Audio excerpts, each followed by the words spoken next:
दोस्तों, इस सप्ताह में कई बड़ी डिफेंस की खबरें आई हैं, जिनमें 2 इंजन वाले नेवल तेजस की डिटेल्स हैं। अमेरिका से नए एंटी सबमरीन हेलीकॉप्टर खरीदे जा रहे हैं, तो Israeli anti tank guided missile को लेकर हल्ला क्यों हो रहा है? क्या वाकई आकाश मिसाइल में बहुत बड़ी कमी सामने आ रही है, या सिर्फ एक सोची समझी साजिश के तहत इसको रोका जा रहा है? एमएमआरसी डील में ग्राइपिन की तरफ से क्या शर्त लगाई गई है, और मिग-29 यूपीजी अपग्रेड्स में क्या क्या नए बदलाव किए जा रहे हैं? चाइनीज नेवी इस बार किस तरह के जहाजों को लेकर इंडियन ओशन में ओशन मैपिंग करते हुए ट्रैक की गई है, और साथ ही राफेल में लगने वाली मीटियोर मिसाइल पर क्यों शोर मच रहा है? ये सारी खबरों की डिटेल्स जानेंगे इस वीडियो में। नमस्कार दोस्तों, मेरा नाम है अमित और मैं स्वागत करता हूं आपका अमित अपडेट्स चैनल पर। पहली बड़ी खबर नेवल तेजस के नए रूप के बारे में है। भारत की एरोनॉटिकल डेवलपमेंट एजेंसी ने कंफर्म कर दिया है कि वे चुपचाप एक 2 इंजन वाले कैरियर बेस्ड तेजस को बना रहे हैं, जिसकी पहली उड़ान 2025 तक हो जाएगी। तब तक मौजूदा 43 मिग-29 के ही कैरियर बेस्ड फाइटर जेट्स की अपनी भूमिका को निभाते रहेंगे। एरोनॉटिकल डेवलपमेंट एजेंसी ने साफ कहा है कि मौजूदा सिंगल इंजन नेवल तेजस की टेस्टिंग सिर्फ टेक्नोलॉजी को डेवलप करने के लिए की जा रही है, और इसी टेक्नोलॉजी का इस्तेमाल करके 2 इंजन वाले तेजस को बनाया जा रहा है, जिसमें तेजस MK2 या कहें मीडियम वेट फाइटर की खूबियों के साथ साथ स्टेल्थी फाइटर जेट प्रोग्राम एमका के लिए भी डेवलप की गई क्षमताओं को शामिल करके एक बेहद ही advanced carrier based fighter jet को बनाया जाएगा। इस इंफॉर्मेशन से अमेरिकी FA-18 व राफेल के नेवल वेरिएंट को खरीदे जाने की सभी संभावनाएं समाप्त हो गई हैं। इंडियन नेवी इस 2 इंजन वाले तेजस के अलावा एमका के स्टेल्थी फाइटर जेट के नेवल वेरिएंट को भी फंडिंग दे रही है। 2 इंजन वाले नेवल तेजस में अमेरिकी F414 इंजन को ही इस्तेमाल किया जाएगा, जिसकी मैक्सिमम थ्रस्ट 98 किलो न्यूटन है, यानी कि कुल मिलाकर 196 किलो न्यूटन की कुल क्षमता नए तेजस मार्क 2 में रहेगी।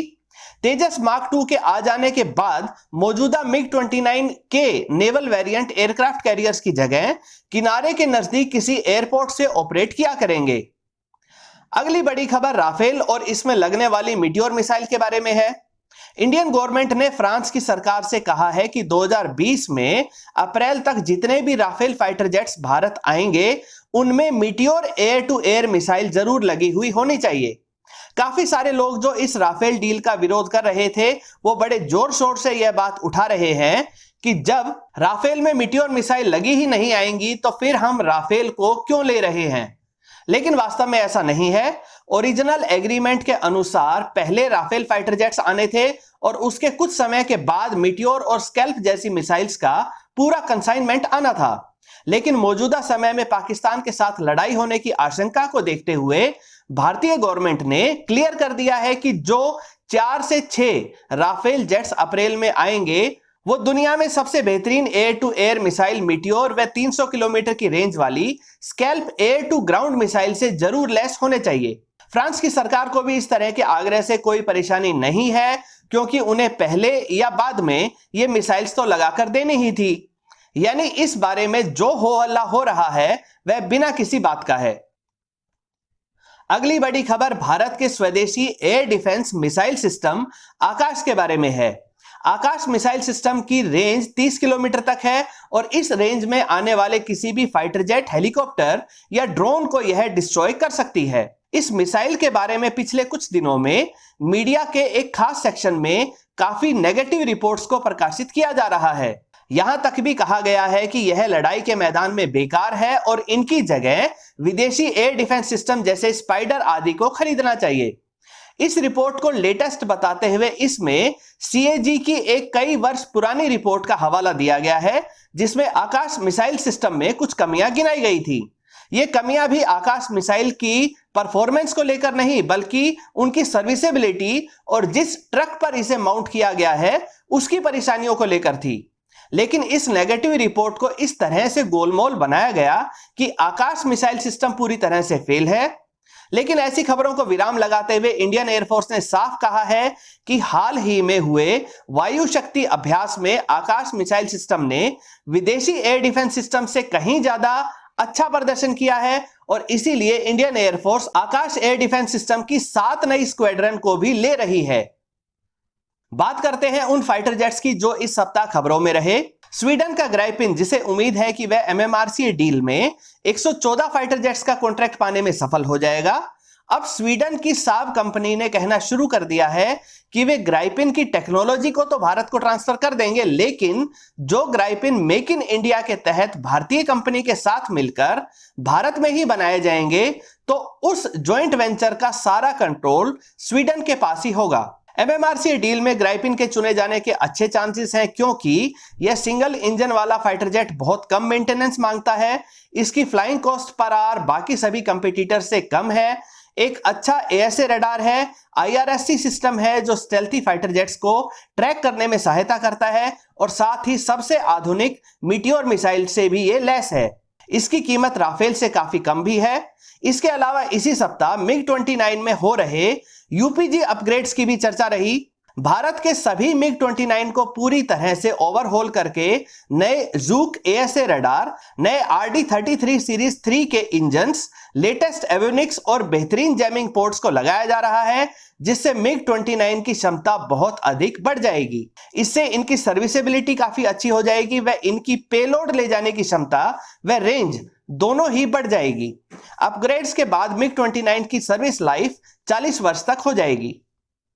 अगली बड़ी खबर लगातार बढ़ती जा रही चाइनीज नेवी की गतिविधियों के बारे में है। इस बार सैटेलाइट्स के माध्यम से चाइना की नेवी के ऐसे जहाजों को ट्रेस किया गया है जो भारत को घेरते हुए इंडियन ओशन में ओशन मैपिंग का काम कर रहे थे। ओशन मैपिंग के माध्यम से पूरे समुद्र का ही एक तरह से एक जबरदस्त 3D मैप बना लिया जाता है। इससे चाइनीज नेवी को बहुत आसानी होगी, क्योंकि वह अपनी सबमरीन्स को छुपाते हुए खास रास्तों से भारत को घेरने का काम कर सकेगी। इस सर्वे को अरब सागर में भी किया जा रहा है, जहां पाकिस्तानी जहाजों को भी चाइनीज नेवी का साथ देते हुए ट्रैक किया गया है। खास बात यह है कि इन ओशन मैपिंग के जबरदस्त जहाजों के साथ ही सबमरीन को सपोर्ट और जरूरत पड़ने पर रेस्क्यू करने वाले बड़े जहाज भी चल रहे थे। पहले भी कई बार चाइनीज नेवी के जहाजों और सबमरीन्स को इंडियन ओशन में ट्रैक किया जा चुका है, लेकिन चाइना अपनी गतिविधियों को रोकने को तैयार नहीं है। इन जहाजों में फ्यूल खत्म होने की समस्या को देखते हुए चाइना ने पहले ही श्रीलंका का एक पोर्ट 99 ईयर्स की लीज पर ले रखा है, जहां आराम से ये जहाज फ्यूल ले सकते हैं और इनके मेंटेनेंस का भी काम किया जा सकता है। अगली खबर में बात करते हैं उन डील्स की जो अमेरिका के साथ की जा रही हैं। भारत अमेरिका से 24 MH-60R यानी रोमियो मल्टी रोल हेलीकॉप्टर खरीद रहा है, जिनकी कुल कीमत $2 बिलियन है। MH-60R में APS-153 मल्टी मोड रडार लगे हैं, जो ना सिर्फ दुश्मन देश के जहाजों को ट्रैक करने में सहायता करेंगे, बल्कि यह सबमरीन्स को भी ट्रैक करने की क्षमता रखता है। साथ ही इसे निगरानी, सर्च व रेस्क्यू जैसे कामों में भी लगाया जा सकता है। MH-60R नेवी के सी किंग हेलीकॉप्टर्स की जगह लेगा, जिन्हें 1978 में लिया गया था। अमेरिका से ही दूसरी डील जहाजों की फायर पावर को बढ़ाने के लिए की जा रही है। भारत अमेरिका से 13 MK-45-62 कैलिबर सिस्टम को खरीद रहा है, जिनकी कुल कीमत $1 बिलियन है। इसकी सहायता से न सिर्फ सटीक तरीके से दुश्मन के जहाजों को निशाना बनाया जा सकेगा और साथ ही एंटी एयर डिफेंस मिशन में भी इनका इस्तेमाल हो सकेगा। अगली खबर में बात करते हैं इंडियन बॉर्डर्स की। भारत अपने बॉर्डर्स को पाकिस्तान की गलत एक्टिविटीज से सुरक्षित रखने में पूरे जी जान से जुटा है और इसी कड़ी में 11 दिसंबर को इंडियन स्पेस रिसर्च ऑर्गेनाइजेशन यानी कि इसरो एक और निगरानी सैटेलाइट रीसेट 2BR-1 को लॉन्च करेगा। इसमें बेहद ताकतवर कैमरा लगा है, जो दिन हो या रात, यहां तक कि बादलों के बीच से भी बॉर्डर के पास हुई हर छोटी बड़ी हरकत को ट्रैक कर सकता है, उसकी इमेजेस ले सकता है। इसकी जूम करने की काबिलियत इतनी अधिक बताई जा रही है कि यह जमीन पर खड़े किसी व्यक्ति के हाथ में बंधी घड़ी के टाइम तक को पहचान सकता है। इससे इंडियन आर्मी को बॉर्डर पार से हो रही घुसपैठ व तस्करी को रोकने में निर्णायक बढ़त मिल सकती है। इससे पहले 22 मई को भी भारत ने इसी तरह के रीसेट 2B सैटेलाइट को लॉन्च किया था।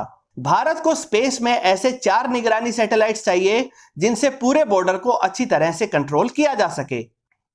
अगली बड़ी खबर पाकिस्तान की तरफ से है। भारत और पाकिस्तान के बीच एक विवादित इलाका है सर क्रीक का। इस उथले या दलदली पानी वाले इलाके को पाकिस्तान अपना बताता है, जबकि इसका एक बड़ा इलाका भारत के कंट्रोल में है। पाकिस्तान की इकोनॉमी भले ही बिल्कुल नीचे गिर रही हो, लेकिन फिर भी वहां की आर्मी हमेशा भारत को नुकसान पहुंचाने के मकसद से खूब खर्चा करती रहती है। ऐसा ही इस बार भी किया जा रहा है। सर क्रीक इलाके में पाकिस्तान टर्की में बनी हुई मिनी सबमरीन्स को ला रहा है।